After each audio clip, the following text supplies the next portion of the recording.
আসসালামু আলাইকুম ওয়া রাহমাতুল্লাহ। আশা করি মহান আল্লাহর অশেষ রহমত ও দয়ায় আপনারা সকলেই অনেক ভালো আছেন। বন্ধুরা, আপনারা সকলেই মহান আল্লাহ তাআলার কুদরতের ভিডিও দেখতে বেশি ভালোবাসেন। তাই আজকের ভিডিওতে আমি আপনাদের জন্য এমন সব আল্লাহর কুদরতের ভিডিও নিয়ে হাজির হয়েছি যেগুলো দেখার পর আপনার মুখ থেকে শুধু একটি শব্দই বের হবে, আর তা হলো সুবহানাল্লাহ। তাই আমি আপনাদেরকে অনুরোধ করব এখনই ভিডিওটিতে একটি লাইক করে দিন। আর আপনারা যারা আমাদের এই চ্যানেলটিতে নতুন এসেছেন তারা চ্যানেলটিকে সাবস্ক্রাইব করে পাশে থাকা বেল আইকনটি বাজিয়ে দিন। তো চলুন আমরা মূল ঘটনায় ফিরে যাই। বন্ধুরা, আপনারা সকলেই মহান আল্লাহ তাআলার কুদরতের সৃষ্টি এই পৃথিবীতে অনেক জায়গায় দেখেছেন, কিন্তু বন্ধুরা আপনারা এই জায়গাটিকে দেখুন।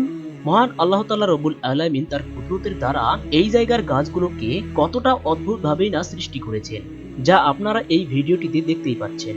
বন্ধুরা, এই গাছগুলোকে দেখে মনে হচ্ছে কেউ যেন নিজ হাত দিয়ে এই গাছগুলোকে এইভাবে সৃষ্টি করেছে। গাছগুলোকে দেখতে অনেকটা কোমর ভাঙা মানুষের মতোই দেখাচ্ছে। সকলেই কমেন্ট বক্সে লিখে ফেলুন সুবহানাল্লাহ। বন্ধুরা, এবার আপনাদেরকে আমি মহান আল্লাহ তাআলার কুদরতের এমন একটি ভিডিও দেখাবো যেটা দেখার পর আপনি মন থেকেই সুবহানাল্লাহ বলতে বাধ্য হবেন।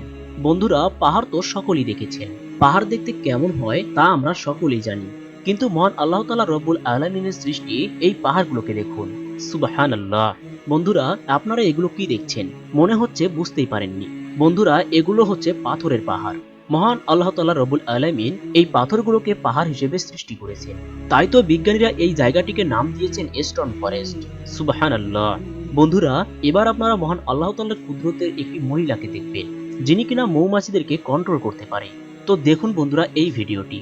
বন্ধুরা, ভিডিওটিতে আপনারা দেখতে পাচ্ছেন মহিলাটির মুখে কতগুলো মৌমাছি, কিন্তু এত মৌমাছি পড়ার পরেও মহিলাটি চুপচাপ দাঁড়িয়ে আছে, সুবহানাল্লাহ।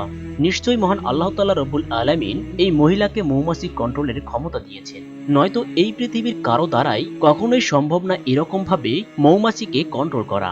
মহান আল্লাহ তাআলা রব্বুল আলামিন আমাদের সকলকেই তার কুদরতের উপর বিশ্বাস স্থাপন করার তৌফিক দান করুন, আমিন। তো বন্ধুরা, সকলেই কমেন্ট বক্সে লিখে ফেলুন সুবহানাল্লাহ এবং ভিডিওটি আপনাদের কাছে কেমন লেগেছে তা জানাতে ভুলবেন না। আল্লাহ হাফেজ।